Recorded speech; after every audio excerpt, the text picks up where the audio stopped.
Welcome to Regulatory Ramblings.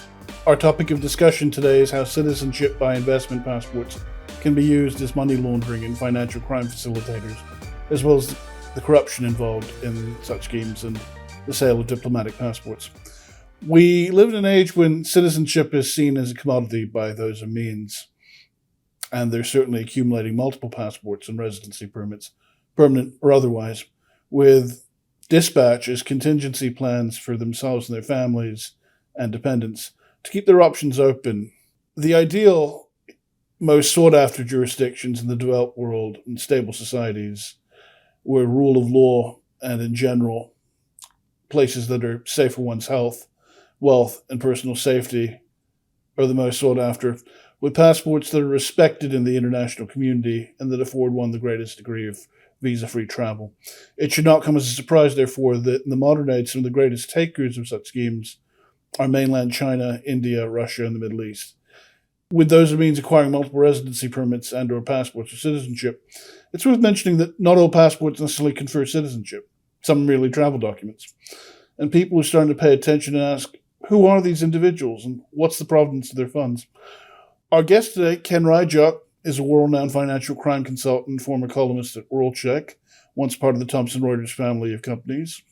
And full disclosure, I was a Thomson Reuters correspondent for close to 7 years on the financial crime and corruption beat. Ken is a lawyer by training and learned about money laundering by actually doing it for his clients. In a world of countless AML professionals, there are very few true money laundering professionals who rolled up their sleeves and got in the thick of it and actually gained on-the-job training by actually doing it. He's traveled on both sides of the law and ultimately paid the price. Ken's exploits can be read in his autobiography, The Laundryman. And with that, we turn over to Ken. Thank you for joining us, Ken. Thank you, Ajay. Let me just start out by saying that while I may sound very critical at times concerning citizenship-by-investment passports, as a matter of fact, I might even sound downright negative on them. At the same time, I recognize that they do basically provide a service. There are plenty of people who happen to live in jurisdictions where if they want to travel, they're going to have to go through that time-consuming process of going to a consulate, applying for a visa, paying a fee, coming back again, sending in documents, and maybe waiting several months or longer to get that visa. And sometimes they're not successful. So the whole theory behind citizenship by investment is that what you do is you get a passport from a jurisdiction which is visa friendly. That is to say that perhaps you can travel to the European Union or to the United Kingdom or certain other places that were former British territories, visa-free. That's the attraction. And in theory, it allows somebody coming from the developing world, from a place where one must, of course, have a visa to go just about anywhere, to go into a situation where, let's say you want to travel, let's say you're wealthy enough to want to find a vacation home, or let's say you need to travel for business, not just pleasure. The problem is that citizenship by investment passports can be, in the wrong hands, a recipe for disaster. Let's go back to the beginning. Where did this all start? Well, you got to go to that tiny little East Caribbean state called St. Kitts and Nevis. And in the very early 1980s, William Herbert, who was then the foreign minister of a newly independent state, created a citizenship by investment program whereby individuals could come in, file an application, pay what you probably would call an exorbitant fee, and perhaps even have to buy real estate as part of the freight, and get themselves a passport which would allow them visa-free entry into the Schengen zone of the European Union, as well as the United Kingdom itself, because St. Kitts had just recently become independent, and of course, what we call the Commonwealth of Nations, all those former British possessions, which are now free and independent, but which maintain a loose relationship with the UK.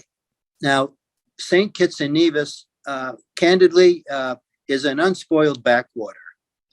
Frankly, it's a beautiful little country. It's not very well developed. It spent most of its colonial period as a sugar plantation. And as such, it's not exactly the sort of place that tourists want to visit. I've been there. It gets old after 3 days. That's right. And it might have black sand beaches and a big surf, but there's an undercurrent of violence there. And it's not exactly, well, it's not as bad as Jamaica. It's certainly not something that you would write home to mother about. Anyway, so Billy Herbert creates the Citizenship-By-Investment program. And at that time in my life, I was involved in laundering money for a number of Americans, Europeans, and Canadians. And a lot of them expressed an interest in these passports. Why? Because if you're a financial criminal of one means or another, or a career criminal doing God knows what, you might really want to have a new identity. And who's to say that the particular specific name on your passport is precisely what your legal name is? And of course, if you understand anything about banking compliance, you know that all those computers only work on an exact replica of your name. So if you are Tom Swift and you come out of St. Kitts with a Bob Jones passport, you've really got up on any of these types of investigative methods that bankers use to rule out criminal elements. Well, I was fortunate enough to work with Billy Herbert and process a number of passports. And at that point, I realized that it was not about giving somebody a passport that would be visa-free. It was about facilitating criminal activity.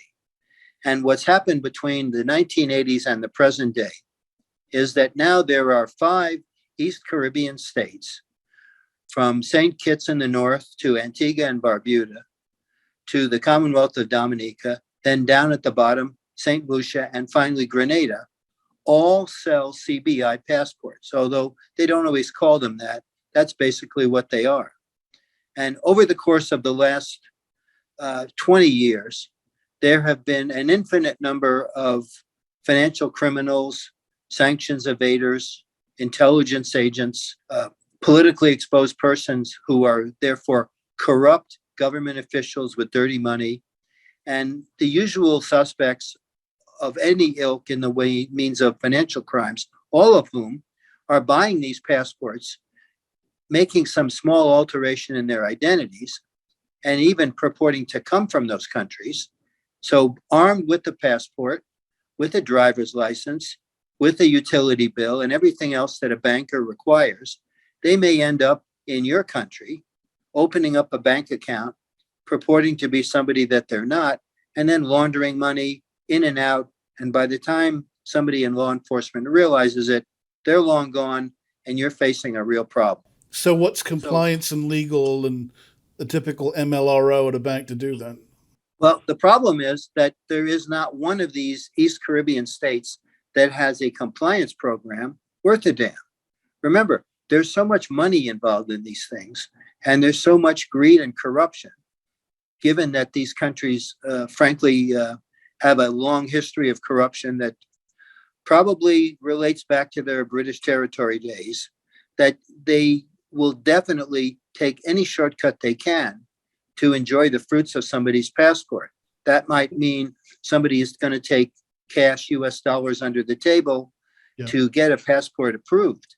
But hasn't the ballgame changed since 9/11? I mean, you've got the Bank Secrecy Act, Patriot Act, FATCA, recent amendments to US AML laws. I mean, the vice is tightening.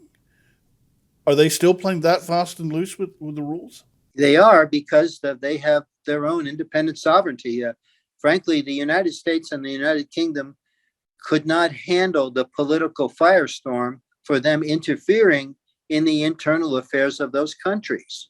As a matter of fact, this goes back to the original period of the 1980s when the United States actually sent some of its representatives to the UK to complain about these former British territories that were all selling passports to criminals. And as a matter of fact, as the story goes, a number of these US diplomats were told in no uncertain terms in the UK that if they were to kill those programs, it would ruin the economies of these islands, forcing the UK to send an infinite amount of foreign affairs and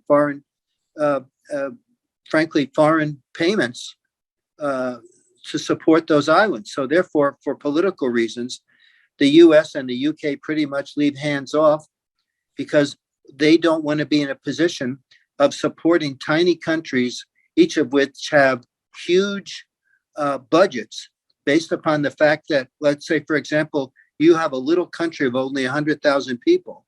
It has a full governmental staff, a full diplomatic corps. It's got a huge percentage of its people working in government jobs, which frankly are BS.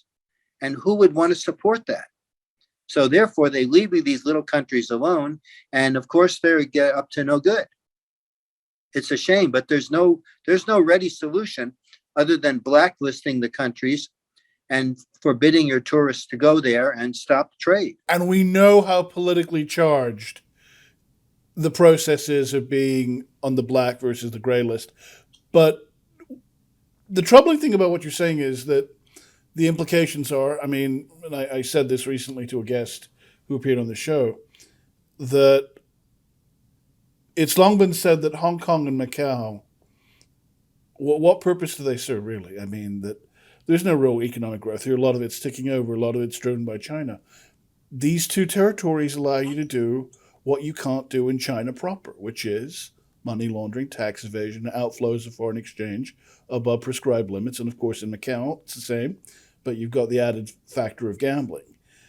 It seems to me then that what you said, I mean, these overseas crown-dependent territories exist to allow you to do what you can't do in the UK proper. Indeed, in David Cameron's last year as Prime Minister, he was lecturing, in 2016, 2017, he was lecturing the Europeans on their tax havens when he said nothing, a scant word, about the CDOTs, the Crown Dependent Overseas Territories, because precisely as you say, that is their bread and butter. And when Mossack Fonseca broke and the Panama Papers broke, okay, you had a lot of people who were smug and snide in New York and London saying, "Oh, those Latin Americans, they're just that corrupt." When there is a coterie of firms, in addition to Mossack Fonseca, they're known as the Overseas Magic Circle, Bedell & Co., Applebee's, and the like, that do much the same. They facilitate, individuals of dubious means, funds of questionable provenance. What are your thoughts? Well, the point is that, you're right. These offshore territories, whether they're, just off the shore of the United Kingdom or somewhere further afield, like it or not, they provide a service. And most of the service is not of a legal nature. Remember that when I used to launder money down in the tax havens of the Caribbean, I noticed that while there were a number of drug traffickers in and out of those law offices, there were other people much more legitimate than these guys who were doing all the other things. There were people who were operating cash businesses who were diverting a small percentage of the money, not paying taxes on it, hiding it offshore. There were philandering husbands who were hiding money from their wives so that if they get a divorce, they don't have to pay through the nose. Classic. There were unethical people who were cheating on their partners. And there were people involved in other illegal activities, which of course they needed to keep that money away from the tax man and hopefully outside of the continental United States and the United Kingdom, so it wouldn't be subject to seizure. So these offshore law firms provide dark services totally unrelated to the ones that get all the press, but which exist nevertheless. And it's wrong to assume that folks in New York and London are above the fray and don't have a hand in it.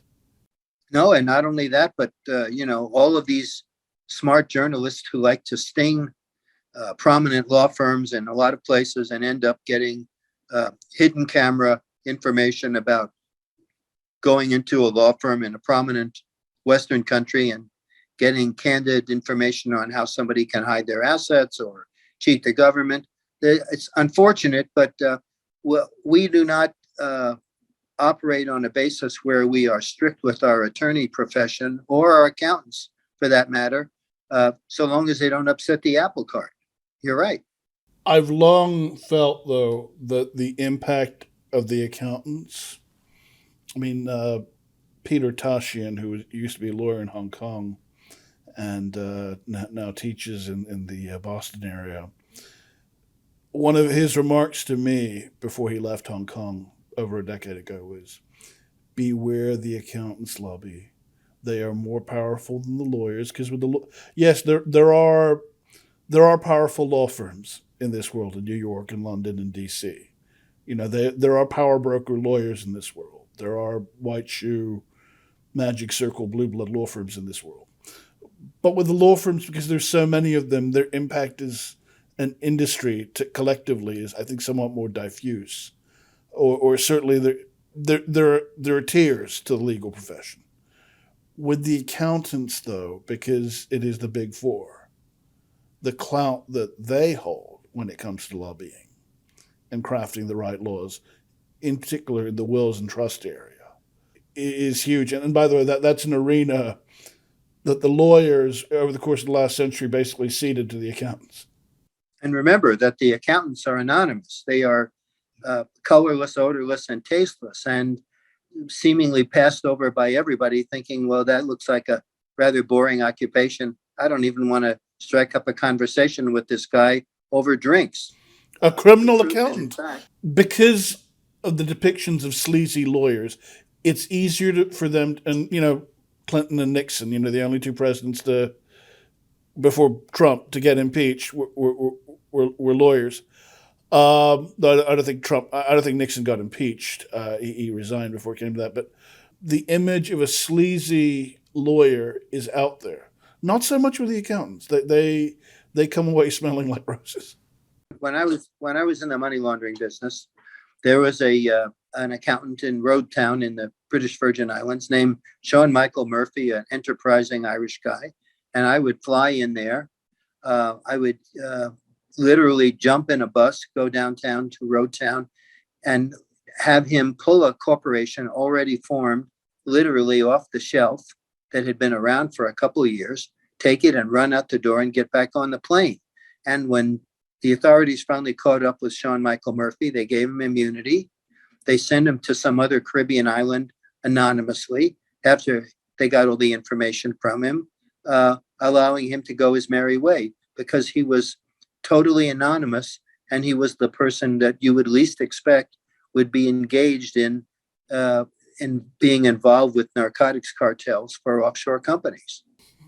I do think there needs to be a reckoning for the accounting profession, but I think it's a long way off. So the citizenship-by-investment scheme that a lot of people locally are talking about is the one offered by Malta, and it's raised eyebrows because with a Maltese passport, one has visa-free access to the U.S. Of course, you've got to fill out your ESTA before you come to let them know you're on your way.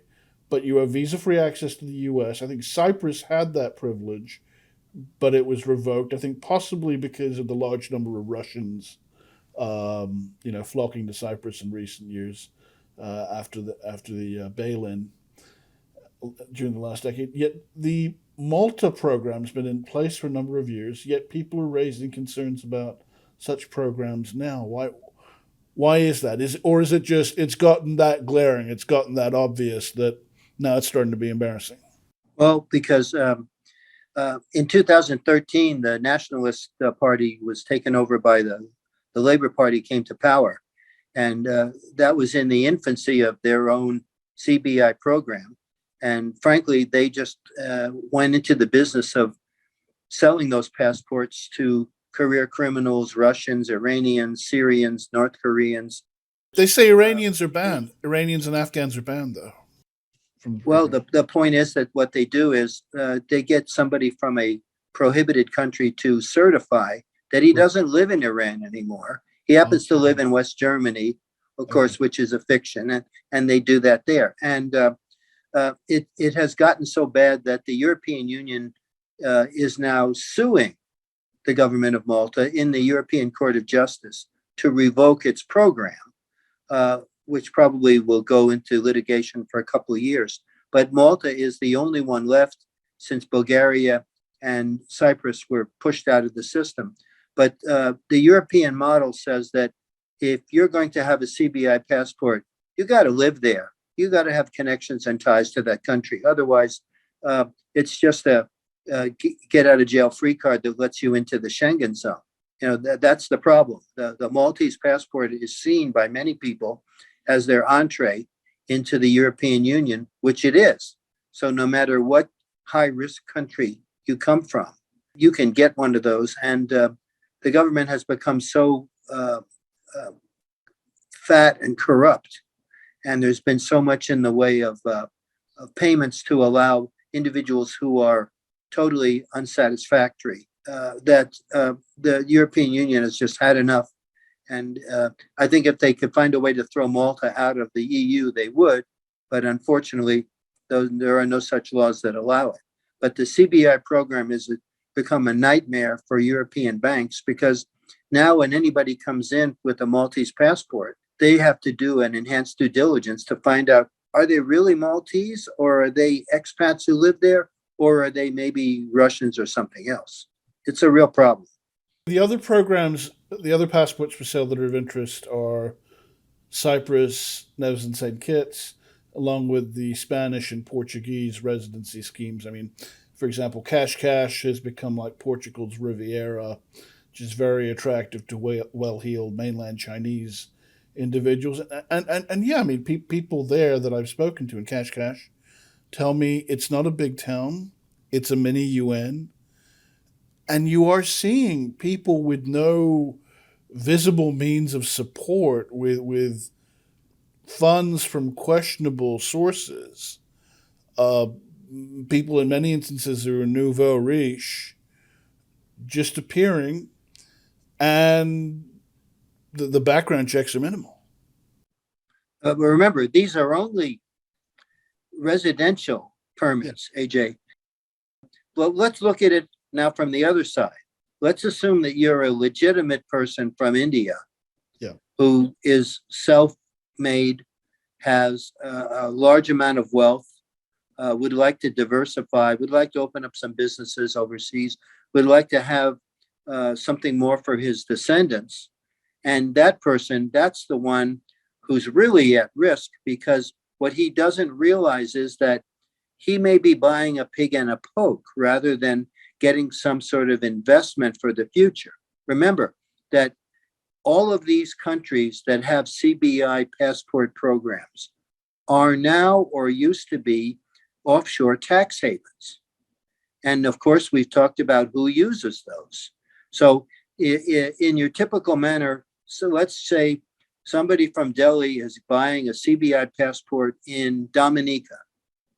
Well, he goes to one of these CBI consultancies. They're huge international companies all over Europe and in Dubai that sell them.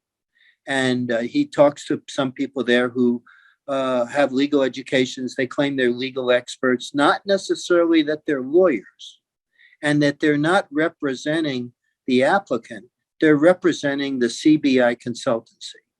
Right. So they sell him this passport. But what he doesn't realize is that, number one, he doesn't have his own independent lawyer to advise him.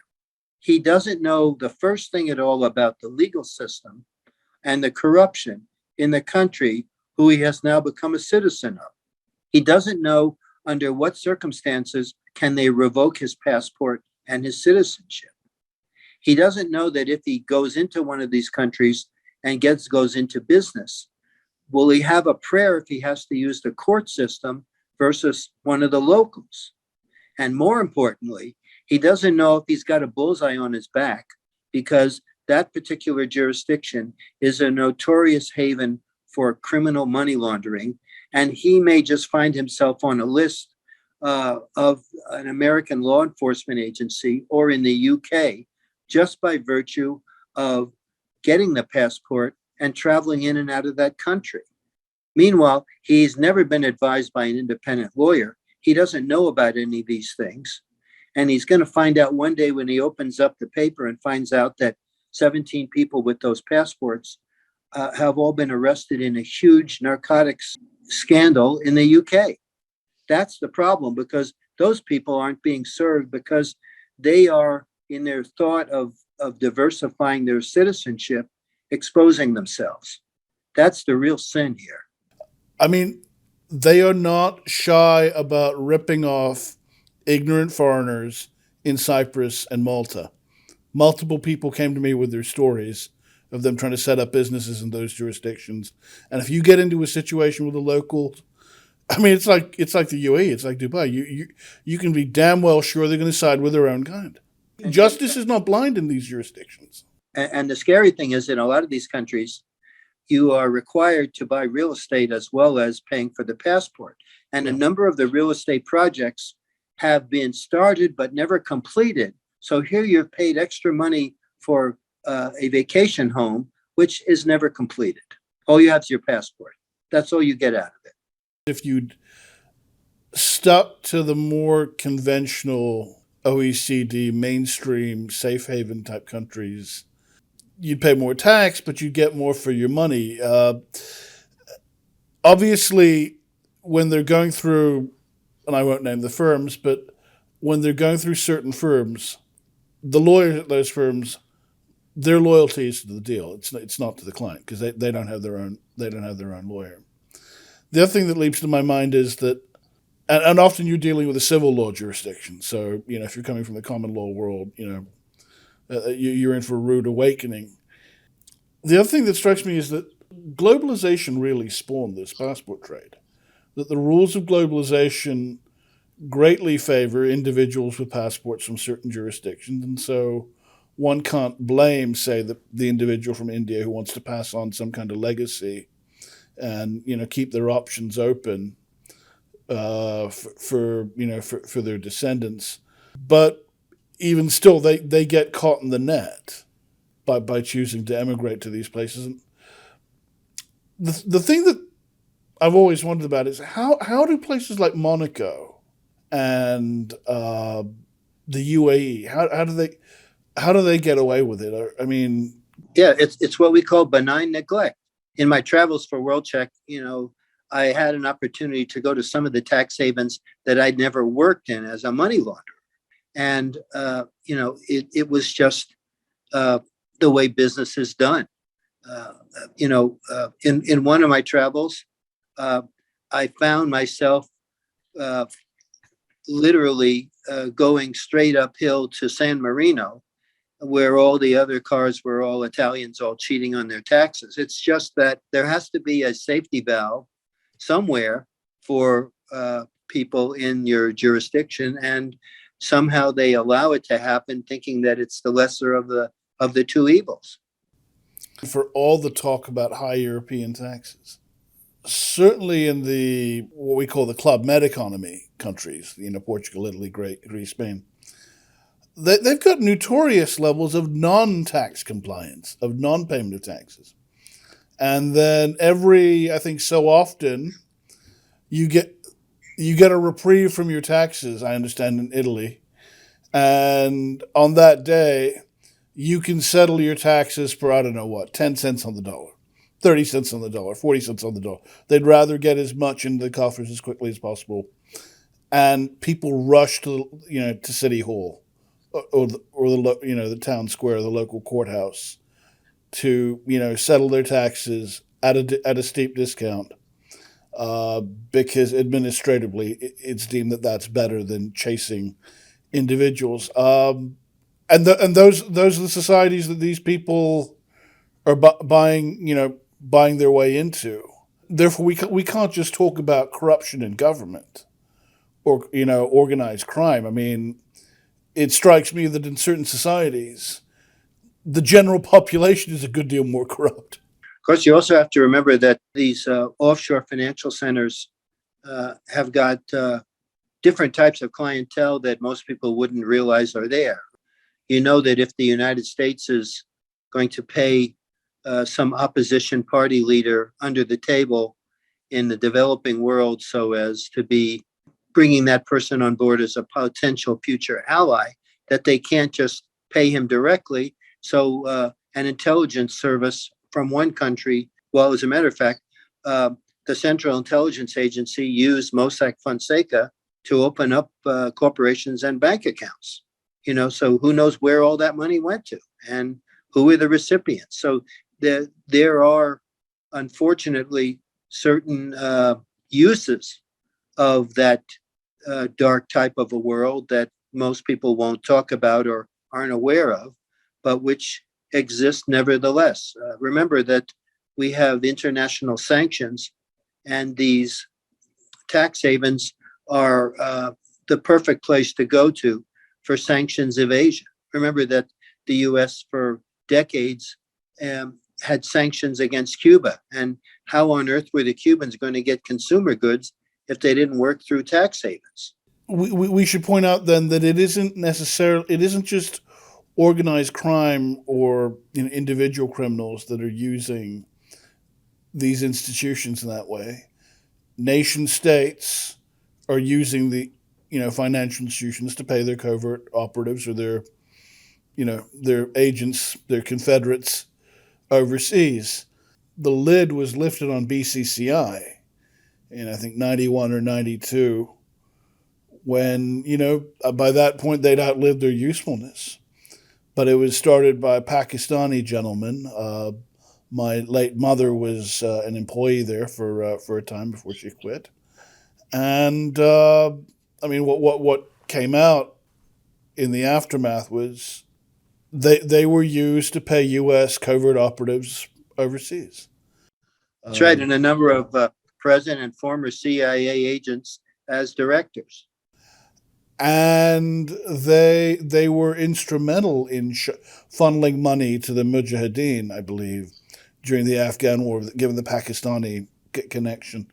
But yeah, they'd outlived their usefulness. The Nicolas Cage film, God of War, I mean, the scene he has with the U.S. Customs agent, played by Ethan Hawke towards the end, when he says something to the effect of, yes, I am friendly with some of the worst individuals to be called leaders in this world, but some of those enemies are the enemies of your enemies.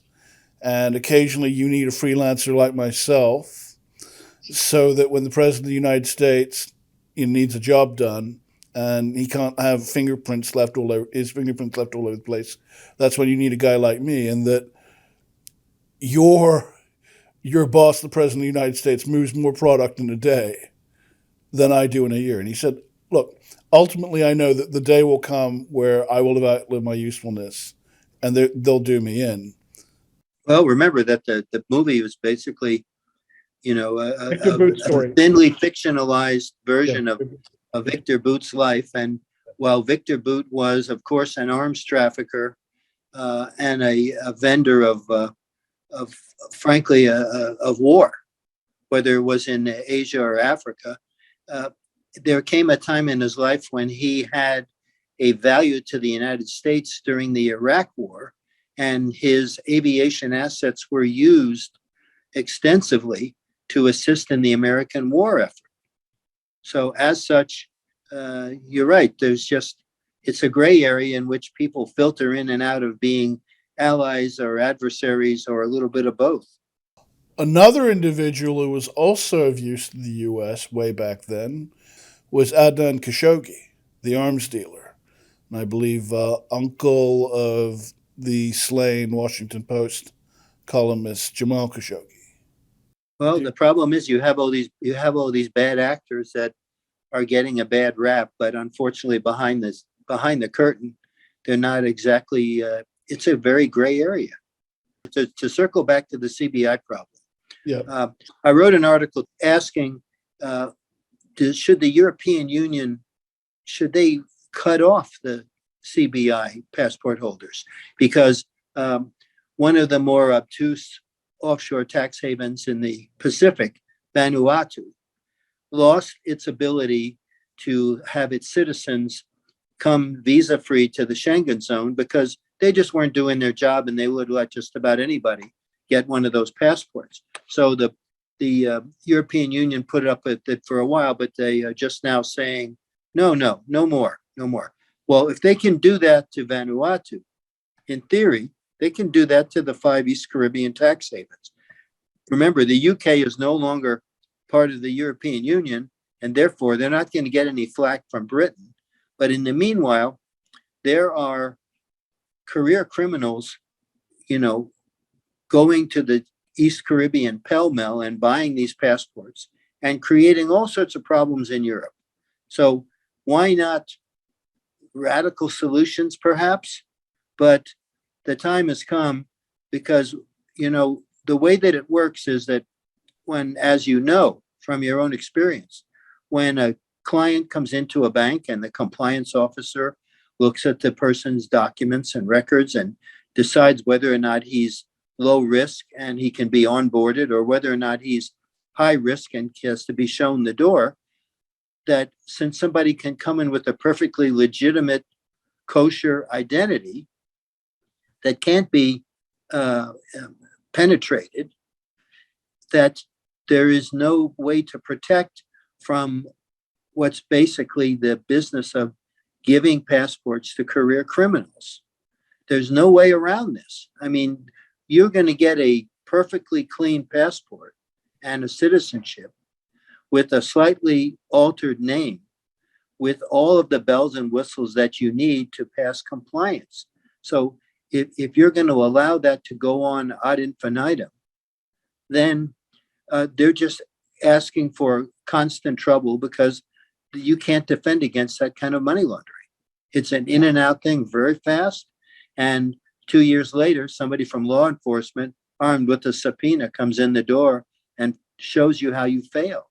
So it's not a reach to frankly, to blacklist those tax havens in the Caribbean, because what economic benefit are they providing other than grief to the European Union?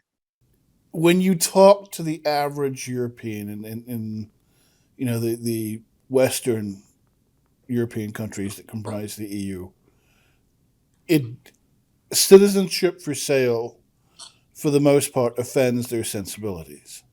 Okay, Malta turned this into a cash cow. But when I think about Cyprus, I mean, no one actually flat out came out and said this, but I do believe at one time Cyprus had visa-free access to the U.S., which in the international community is considered, the gold standard. That's a cherry on top. Highly sought after. And no one actually said this, but the speculation is that a large number of Russian emigres to Cyprus's shores in recent years gave the U.S. pause, and that's why they pulled the plug on it. I mean, again, no one's actually come out and said this, but it seems plausible. Well, it's all about a risk-based program, and Right. when we have jurisdictions that are clearly more trouble than they're worth, business considerations aside, you sometimes have to take unusual steps, which unfortunately will resonate poorly with the business community. Remember that most of the compliance issues are those which compliance officers want changed but can't, because they impact business in a negative manner. That's probably the only reason why a lot of these Caribbean tax havens still have correspondent accounts in New York, because the banks in New York want that business, and they'll put up with the small amount of risk about illicit transactions.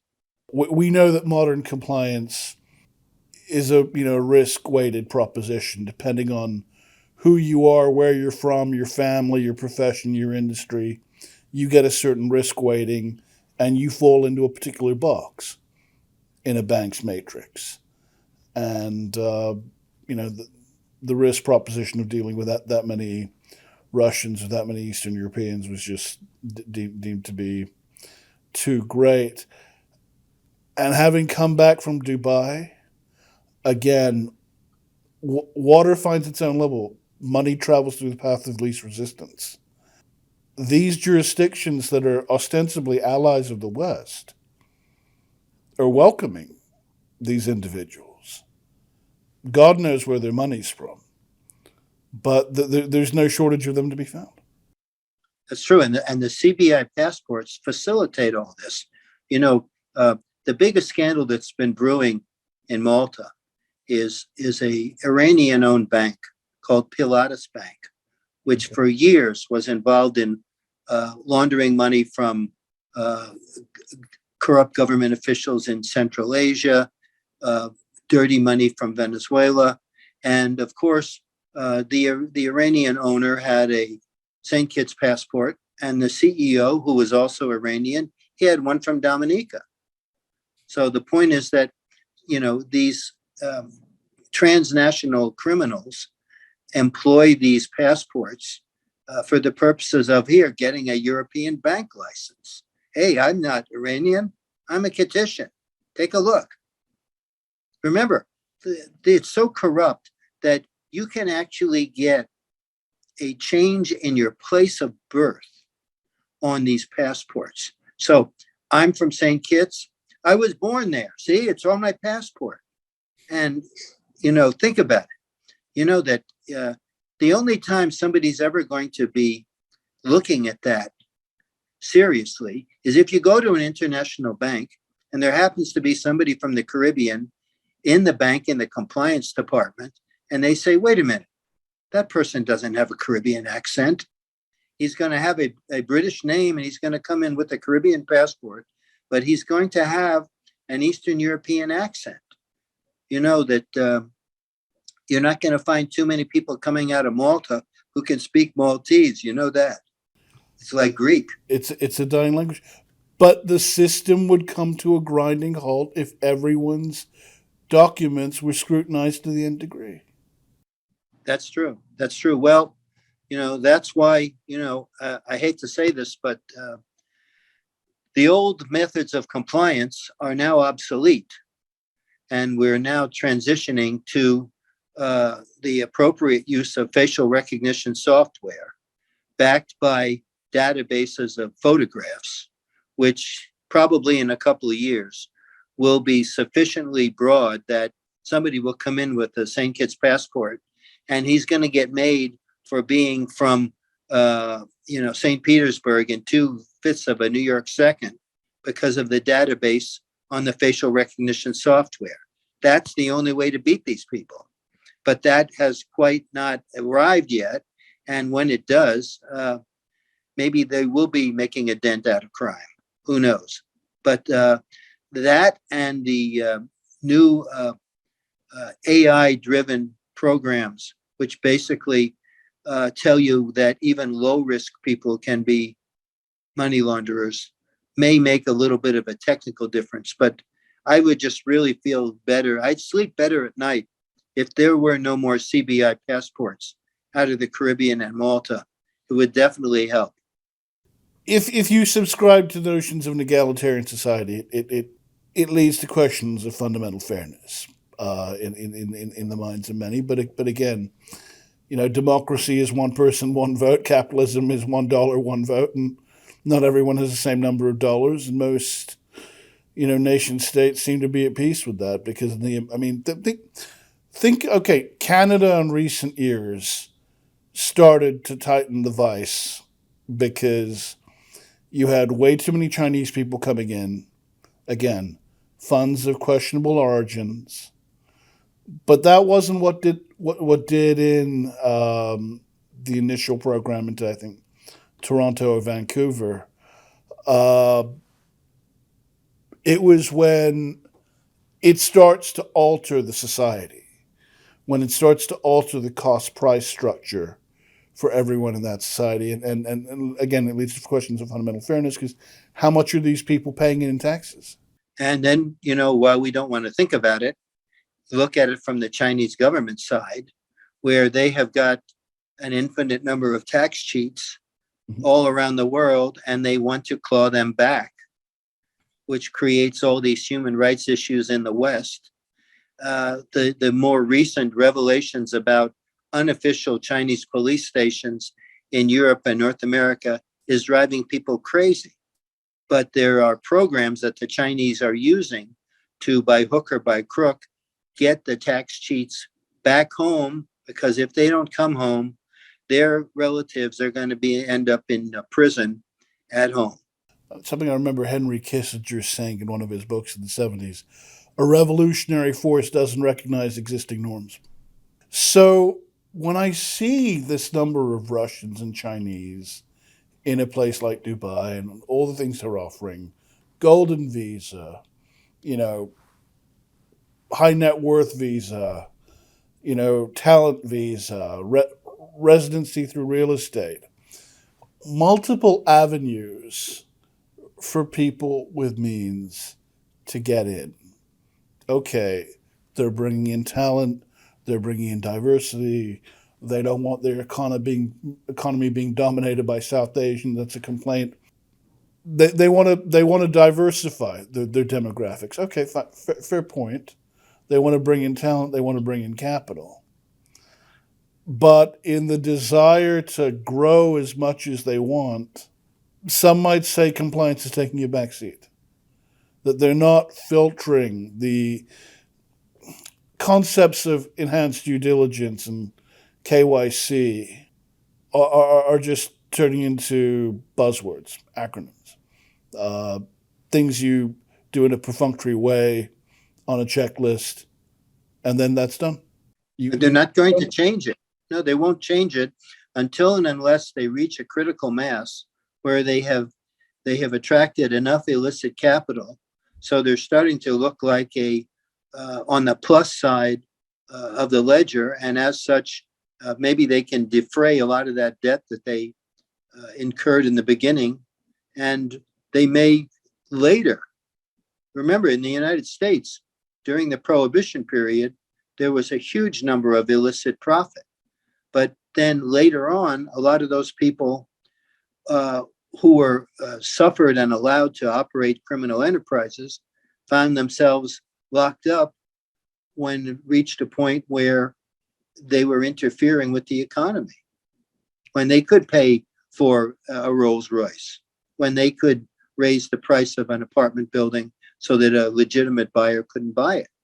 In the case of Chicago in the 20s and 30s, it was the Chicago Board of Trade that went to the White House because Capone was getting bad for business. That you can't be a financial hub with gangland slangs in the streets every day. That's bad for confidence. The funds they're drawing in, I mean, it's contributing to the development of the society. This dovetails at a time when they do seek to be the crypto haven, the virtual asset, digital asset haven of, if not Asia and the Middle East writ large, but of the world, because they've got the world's first virtual asset regulator, VARA, the Virtual Asset Regulatory Authority, and so these cryptocurrency types, they've got a regulator that speaks their language. Not everything in the crypto space is criminal, but by creating an atmosphere that's conducive to crypto trading, do you feel that necessarily also means that they're creating an atmosphere that's conducive to financial crime? Well, unfortunately, it's a recipe for disaster, because by the very nature of cryptocurrency, there are every which way but loose to foil regulators, to foil law enforcement.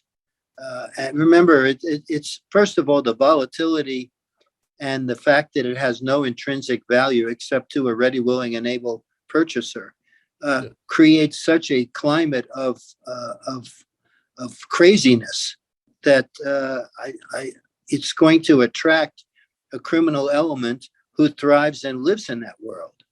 So you're right.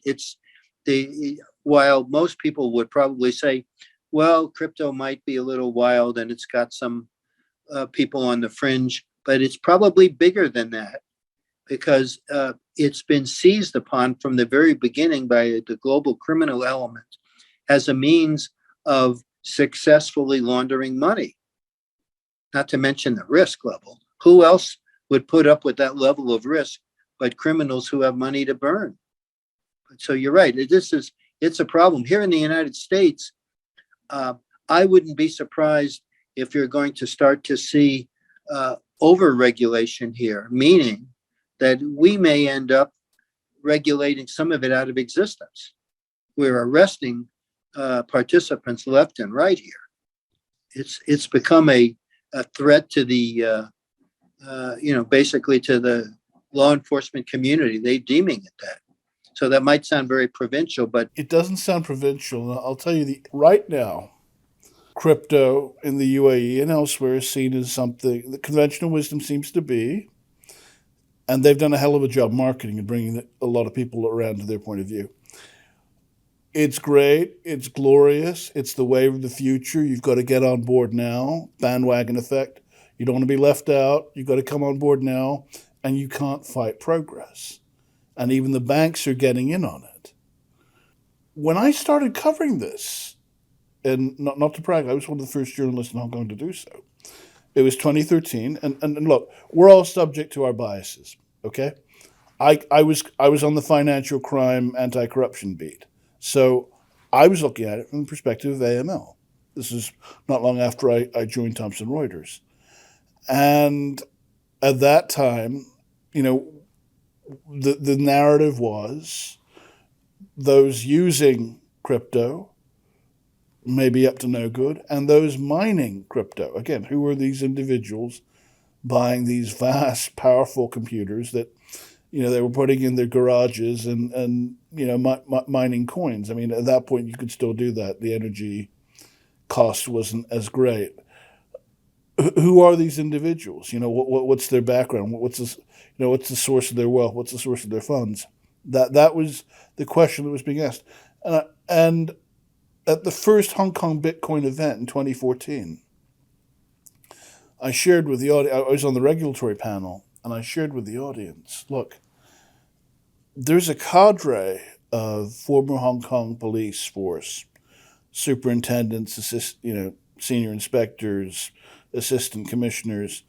They retired at a fairly high rank, and after the colonial age, they ended up in positions of compliance, security, investigations at major banks in Hong Kong and Singapore. And of the 20 people I interviewed, all but two said, what manner of chicanery is this? More or less. They more or less came to the conclusion. What manner of chicanery is this? Why does the average person need this level of privacy? Again, they're coming at it with a copper's perspective. They're putting on the blinders. Copper's ABCs, everyone's guilty until you prove your innocence to me. Why does the average person need this level of secrecy, this level of privacy? If you're not guilty, you've got nothing to hide. And then the civil libertarians who value privacy would come back at them.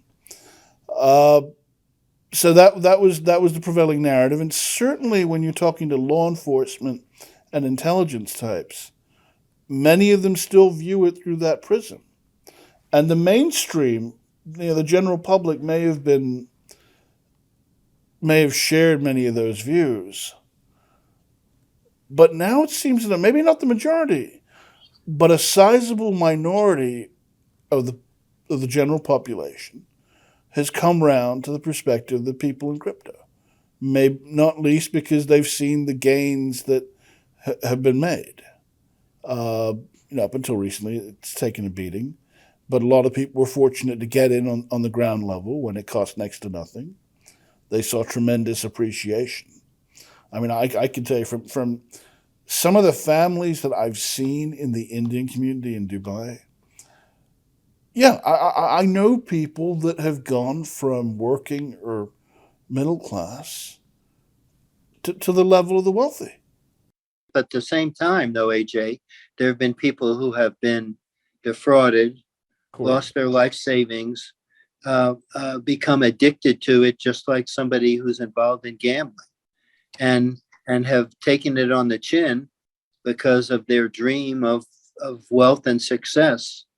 Those stories still make it into the papers regularly, and they should be taken seriously. So, should the law enforcement narrative be given full credence, or is there something to be said for the utility of such technology? Because those are two different stories that don't mesh well. I mean, when I was in Dubai recently, attending 3 weeks of fintech and crypto events, a lot of it was technical, a lot of it was over my head, as I've said before, but a lot of it was abstract and grandiose and about the brave new world, the wonderful future that's going to be created. And I a lot of that seemed kind of doubtful because, again, at the back of my head, the cynic in me says the sovereign wants to be the one to mint the coin of the realm. That's right. So, I mean, in closing, what do you see as the future of that industry, and where it's going and the threats it continues to pose? Well, it's as imperfect as it is. It does offer a service to legitimate applicants. And for that reason, I would like to see it survive and hopefully thrive, but only in the condition that there is actually adequate due diligence to separate the wheat from the chaff. If we can get a relatively uncorruptible compliance division in these countries to keep out the individuals who pose a threat to not just the banking system, but even to terrorist financing, we'd be in a much better position. And we need more gatekeepers, and we need people who are going to not take the bribe, but just say no. And then that way, it's 95% of the people that buy CBI passports are legitimate. It's the 5% that are spoiling it for the rest of them. Absolutely. Lastly, because we are being broadcast out of a university, any words of advice, any pearls of wisdom you'd like to give any of our young law school or university grads who want to get into the financial crime compliance profession? Well, from my experience, candidly, the best compliance officers are lawyers. Why is that? Because when you go to law school, you learn a lot of things that don't really resonate with what you do, but which give you a perspective. And remember that to become a lawyer, you must first get a basic undergraduate education, which means if you had a liberal arts background, and then you end up going to law school where you have to study tax, where you have to study subjects which give you a perspective.